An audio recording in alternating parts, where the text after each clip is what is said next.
Now let's talk about the Francis report for a second. Francis report. What did you get feedback you need to do? Create an open environment. So let me give you my suggestions. On the Francis report, my suggestion on this one is if you just do what we talked about today, this is very good for creating an open environment. And I'm just brainstorming now, but let me give you a couple of ideas. Pick one behavior. Say, call it creating an open environment. And you say, I want to do a great job of creating an open environment. Then you could say, all right, give me suggestions of how we can create an open environment. Build in some follow-up. And let me give you another suggestion on surveys. Don't ask too many questions. People get sick of filling out these forms of 30 questions, 50 questions, 100 questions. Cut it down to like 2 or 3 simple questions. You're not going to change everything in the world anyway. And if you have too many questions, people get so spread out that they're trying to do everything. My suggestion for you responding to the Francis survey is keep it simple. Pick the big themes, creating an open environment, leading by example, or encouraging honest input, that kind of stuff. Don't make it too complicated. Then you can get people to actually do something. And don't analyze it to death.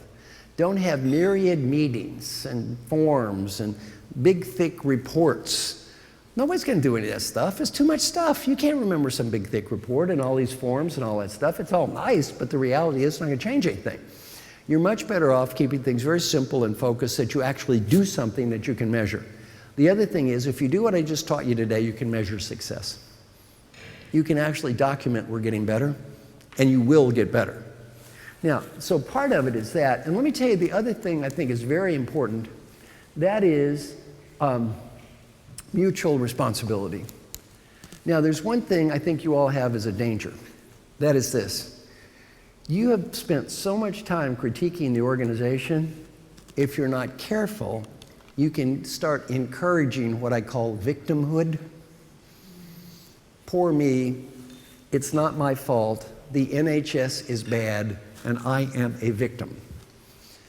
Really, I think you need to encourage people to take responsibility too. Now, on one hand, you can say all you want to, I want to create an environment where you express your opinion, if you're my boss. If I don't have the courage to express my opinion, I can blame you, but maybe the part of this is not your fault. Maybe the part of it is I lack courage. So I think it's also real important to say this is a two-way street. If you're my boss, on one hand, you do need to be open and listen to me and not punish the messenger and all that.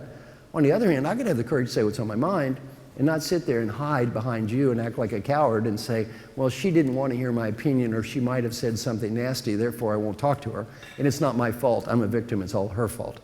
You need to get mutual responsibility. You need to do your job and I need to do my job. Because if it just becomes the company needs to take care of this and I as an employee have no responsibility, it's not going to work. Because all the employees are going to learn how to do is critique you. They're going to learn to critique you, they won't get any better. So very important, I think, establish this concept of mutual responsibility at all levels where everybody takes responsibility to get better. And the other thing is, the other challenge I think you have is you have spent so much time critiquing the organization that you may lose this impact at the individual level. You are the organization. And rather than focus on what can the NHS do, which is this broad nebulous thing that, who knows what's going to change this big thing anyway, unless you're the CEO, the one thing you can definitely focus on, what can I do?